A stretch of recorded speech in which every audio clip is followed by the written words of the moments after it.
एक आप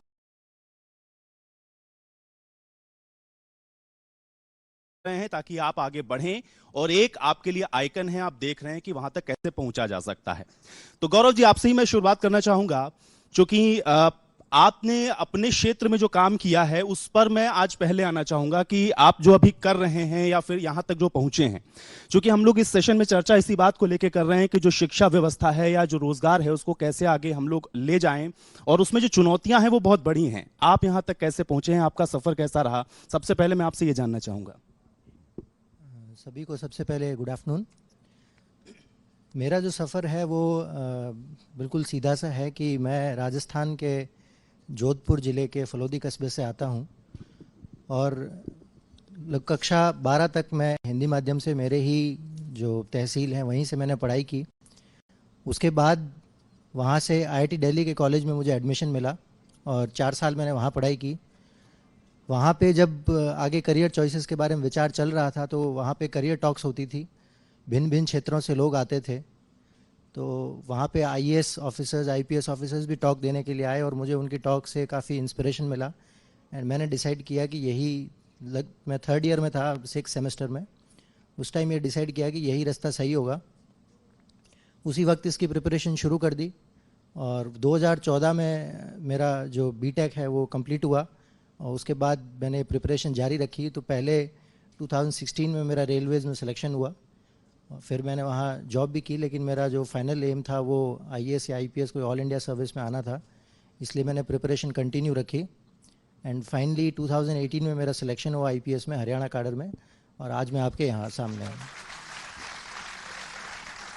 अब परिमल जी देखिए, आप और आपके मोटिवेट करने वाले जो भी स्टूडेंट हैं या जिनको आप बताते रहते हैं, सवाल इस समय देश के सामने यही है और युवा के सामने यही है, जो बदलती परिस्थितियां हैं उसमें युवा अपने आप को कैसे ढाले, और सबसे बड़ा चैलेंज आप क्या देखते हैं, कैसे मोटिवेट करते हैं? सबसे बड़े चैलेंज के रूप में जो है, जैसे बच्चों से लगातार बातचीत होती है, युवाओं से बातचीत होती रहती है। जैसे आज के टाइम पर जो है ना, बदलती जा रही हैं लगातार। जैसे अभी सेना का स्ट्रक्चर बदल दिया गया है, और जैसे जो स्ट्रक्चर चेंज होता है तो उसमें लोगों को जो है ना, जैसे गवर्नमेंट को चाहिए कि वो पहले फेवर में लें, उनके बारे में सभी उसके जो है प्रॉफिट क्या होंगे, उसके लॉस क्या होंगे, और वैसी योजना बदलने का क्या कारण है, ऐसे अगर युवाओं को बताया जाए तो ज़्यादा बेटर होता है। इसमें जैसे सरकार की तरफ से पता नहीं योजना अच्छी है खराब है, वो तो कोई भी डिसीजन लिया जाता है वो तो 2-4-10 साल के बाद उसका पता चलता है। जैसे हम लोग लगातार एक बात करते हैं कि नो डिटेंशन पॉलिसी गवर्नमेंट ने लागू की, ये 2010 और 11 में लागू हुई थी। अब उसका असर आज के टाइम पर दिखाई देता है कि बच्चों को जो कुछ भी आता ही नहीं है। अब नो डिटेंशन पॉलिसी को जो हम लोग बोलते हैं कि बच्चों को कहा गया भाई ना तो इनको पढ़ाओ, ना इनको फेल करो, ना इनको पीटो, ना धमकाओ, मतलब चीज़ों को जो है जैसे इस प्रकार से छोड़ दिया, वो जो करेंगे वो कर लेंगे। जैसे एजुकेशन थी, एजुकेशन के अंदर ज़रूरी था कि पेरेंट्स का भी थोड़ा सा प्रेशर रहे, टीचर्स भी जो है इस तरीके से देखें कि जो बच्चा पढ़ रहा है बहुत बढ़िया, उसको जो प्रमोट करें, और जो बच्चा सही पढ़ नहीं रहा है तो उसको जो है चाहे डांट डपट करनी पड़े, चाहे उसको थोड़ा बहुत मारना पीटना भी पड़े, उसको सही डायरेक्शन में लगाए। जैसे हम लोग हैं, मैं अपने आप की अपनी बात बताता हूँ, 8वीं क्लास में मैं बहुत फिल्में देखने लग गया। 9वीं 10वीं क्लास तक जो मैं उसमें रहा, 2-3 बार मेरे पापा ने पकड़ा पीटा, उसके बाद वो मामला छूटा, और छूटने के बाद मैंने ग्रेजुएशन किया, बीएससी की, और उसके बाद फिर कोचिंग जो है मैं करने के लिए गया दिल्ली में। और हम लोग सोचते थे कि एसएससी सीजीएल करना चाहिए। मेरा फर्स्ट अटेम्प्ट में एसएससी सीजीएल था। अगर मेरे टीचर्स और मेरे पेरेंट्स ने मुझे थोड़ी बहुत डांट डपट नहीं की होती, पीटा नहीं होता, तो मैं आज यहाँ पर नहीं बैठा होता। उसके बाद जो है, जैसे ये जो इस प्रकार की योजनाएं चेंज करते हैं, जैसे अभी हरियाणा में सीईटी का मुद्दा बहुत गर्म है। अब सीईटी में किस प्रकार से क्या होगा क्या नहीं होगा, हर एक आदमी कंफ्यूजन में है। अब उसमें सिलेबस क्या आएगा, कभी कहते हैं एचएसएससी लेगा, कभी कहते हैं एनटीए लेगा। तो इस प्रकार के एग्जाम्स के अंदर जो ना ये जो कंफ्यूजन है, तो एक बड़ा कंफ्यूजन है। और इसके लिए मैंने कई बार जो है गवर्नमेंट ऑफिशियल्स को भी, खदरी जी को भी मैंने कई बार जो सजेशंस दिए हैं। कई बार जो है सीएम साहब से भी मेरी मुलाकात इस मामले पर हुई है कि किस प्रकार प्रकार से नॉर्मलाइजेशन करना चाहिए, किस तरीके से एग्जाम लिया जाना चाहिए, मेरिट किस तरीके से बननी चाहिए। और कई बार उन्होंने माना, कई चीजें मानी भी हैं और कई चीजें जो नहीं मानी है वो मान लेंगे इन फ्यूचर, क्योंकि हम लोग इतने बच्चों के साथ मिलकर के जो एग्जाम बनाते हैं, पेपर लेते हैं, इनकी प्रैक्टिस करवाते हैं, तो हम ग्राउंड रियलिटी से जुड़े हुए रहते हैं। तो बच्चों का जो जो गलत हुआ, जो सही हुआ, उस प्रकार की चीजें सरकार तक हम पहुंचाते भी रहते हैं। तो जो मैं इस चैनल के माध्यम से कहना चाहता हूं कि गवर्नमेंट इस प्रकार के जो भी डिसीजन लेती है, भाई पुरानी परिस्थितियां अलग थी, नई परिस्थितियां अलग है, लोग उतने लंबे समय तक, बहुत सारे लोग हो सकता है कि सेना में जाना ही ना चाहते हो, लेकिन बहुत सारे लोग ऐसे भी हैं जो लाइफ लॉन्ग के लिए सेना को अपना करियर चूज करते हैं, और वही लोग जो है पता नहीं उनको किन्होंने भड़काया, क्या किया क्या नहीं किया। यूथ पावर को अगर सही तरीके से इस्तेमाल नहीं किया जाएगा तो फिर इसी तरीके से ब्लंडर होगा। ट्रेन फूकी गई हैं, बसें फूकी गई हैं, कहीं पर जो पुलिस की गाड़ियां, हरियाणा में भी कई जगह उत्पात है। और रेवाड़ी और महेंद्रगढ़ के ऊपर बात करूं मैं, तो आज भी वहां पर जो है एजुकेशनल इंस्टीट्यूशंस बंद हैं। तो इन चीजों के ऊपर जो ना, जैसे जब भी इस प्रकार की योजना आती तो सरकार पहले से बताए, पहले से नोटिफिकेशन जारी करें कि इस प्रकार का विचार, और फिर सभी एक्सपर्ट से लेना चाहिए। बहुत सारे सेना के एक्सपर्ट भी बता रहे हैं कि इस प्रकार से सेना कमजोर होगी, भारतीय सेना। अब मुझे सेना के बारे में उस प्रकार से तो वो नहीं है, लेकिन जो है जितने एक्सपर्ट हैं उनके व्यूज सुने हैं, बच्चों से उनसे जो व्यूज सुने हैं, तो उसके ऊपर जो मुझे लगता है कि ये जो बदलता परिवेश है, ये जो सोशल मीडिया का जमाना है, इस टाइम पर लोगों को चाहिए, सरकार को चाहिए कि प्रॉपर तरीके से हर एक चीज की जानकारी दे। और इस चैनल के माध्यम से मैं कहना चाहता हूं कि सीईटी के ऊपर भी जो इन्फॉर्मेशन प्रॉपर नहीं है वो दी जाए। हरियाणा पुलिस का रिसेंट में रिजल्ट आया है, कुछ बच्चे मांग कर रहे हैं कि उसको डिटेल्ड रिजल्ट दिया जाए कि भाई किसको जो है उसमें दिया गया है मेरिट के मार्क्स दिए गए हैं, किसको जो है उसके अंदर नो फादरलेस के जो मार्क्स दिए गए हैं, या जो है सोशियो इकोनॉमिक जो क्राइटेरिया है उसके मार्क्स किसको दिए गए हैं। तो वो सारी चीजें डिटेल्ड रूप से सब लोगों के सामने रखें ताकि बच्चे सेटिस्फाइड फील करें। जी सर। गौरव जी, देखिए आपसे तो लोग बड़ा इंस्पिरेशन लेते हैं, और आप तो जिस आते हैं आपके पास सबसे बड़ा चैलेंज आपके पास क्या होता है? क्योंकि एक तो उनको आपको गाइड करना है, फिर जो तरह तरह के कॉम्पिटिटिव एग्जाम है उनके लिए आपको मोटिवेट करना है। सबसे बड़ी चुनौती आपको क्या लगती है, और बच्चों को किस चीज का ख्याल रखना चाहिए, बेसिक, या पेरेंट्स क्या ख्याल रखें? सर जो है ना, जैसे जो चैलेंज है ना आज के टाइम पर, चैलेंज ये है कि बच्चों को पता ही नहीं कि क्या रास्ता हो सकता है। जैसे स्कूली लेवल पर इस प्रकार से चीजें होनी चाहिए कि गवर्नमेंट की तरफ से या कोई जो है किसी इंस्टीट्यूशन की तरफ से वो जाकर के लोगों को गाइड करें कि भाई आपके पास ये रास्ते हैं। जैसे हम लोगों को जो है ये काम दिया जा सकता है, भाई गवर्नमेंट जॉब के बारे में आप सभी स्कूल्स में जाकर के या किसी अपने ऑफिस प्रतिनिधि को भेज करके सब लोगों को बताएं। वैसे ही प्राइवेट ऑप्शन क्या है, फिर जो है आईएएस के लिए क्या है, तो अलग अलग लोग फील्ड में काम करते हैं, सभी लोगों को ये मौका दिया जाना चाहिए ताकि स्कूली लेवल पर बच्चों के सामने ये क्लियर हो कि उन्हें करना क्या है। जो ये 3 इडियट फिल्म का डायलॉग चलता है कि अगर उसको बैंक में नौकरी करनी थी तो इंजीनियरिंग काहे को की। तो जो ये कहानी है ना, जो ये मैं भी बच्चों के साथ जो है करता रहता हूं। बच्चे ग्रेजुएशन करते हैं, पोस्ट ग्रेजुएशन करते हैं, बीएड करते हैं, उसके बाद आकर के बोलते हैं कि इधर तो मामला है ही नहीं। जैसे एक बहुत बड़ी गड़बड़ है, बीकॉम करते हैं, बीकॉम के बाद बीएड करते हैं, वैकेंसी नहीं आती उस फील्ड की। तो बीकॉम और बीएड का जो कोर्स जिसने डिजाइन कर रखा है उसके ऊपर हम क्या कहें, जब वैकेंसी नहीं आती, लोग कोर्स करके पढ़ाई करके बैठ गए और फिर आकर के कहते हैं हमें किसी ने गाइड ही नहीं किया।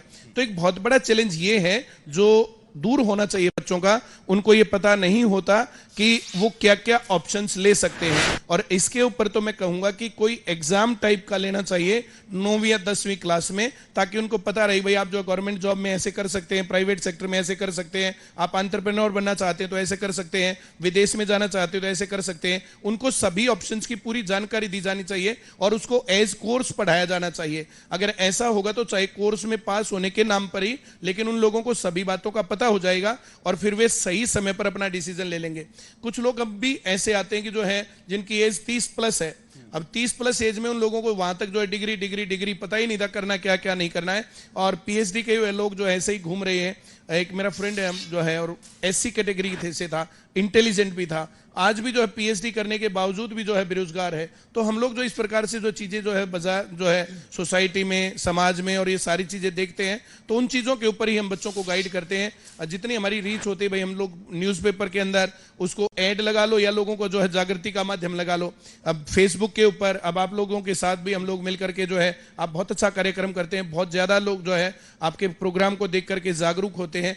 और मैं तो ये कहूं कि आप लोगों का जो है ये लॉन्चिंग पैड था मेरे लिए, तो इंडिया न्यूज़ हरियाणा में तो जब भी आप मुझे जो भी जो है ऑर्डर देंगे मैं हमेशा आपके पास रहूंगा।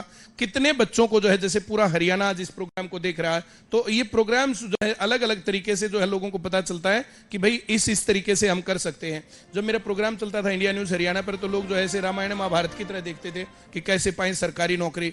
तो इस प्रकार से जो ये चीजें चलती हैं, मैं जींद कभी नहीं गया था, एक बार मैं जींद गया, मैंने पूछा हाँ भाई कोई मेरे को जानता है, तो 60 to 70% गर्ल्स आउट ऑफ 5000 वो जानती थी सर आपका इंडिया न्यूज़ हरियाणा पर प्रोग्राम आता है और उसको हम हर रोज देखते हैं। तो ये अलग अलग प्रोग्राम्स हैं जिसके जरिए जो आप इस प्रकार के प्रोग्राम करते हो, हमें बुलाया, सर को बुलाया, अब जो है इनके सामने भाई जिस आदमी को जो चूज करना है पता सबको होना चाहिए हर एक बात का, ये सबसे बड़ा चैलेंज है। लोगों को पता नहीं है, जागरूकता नहीं है।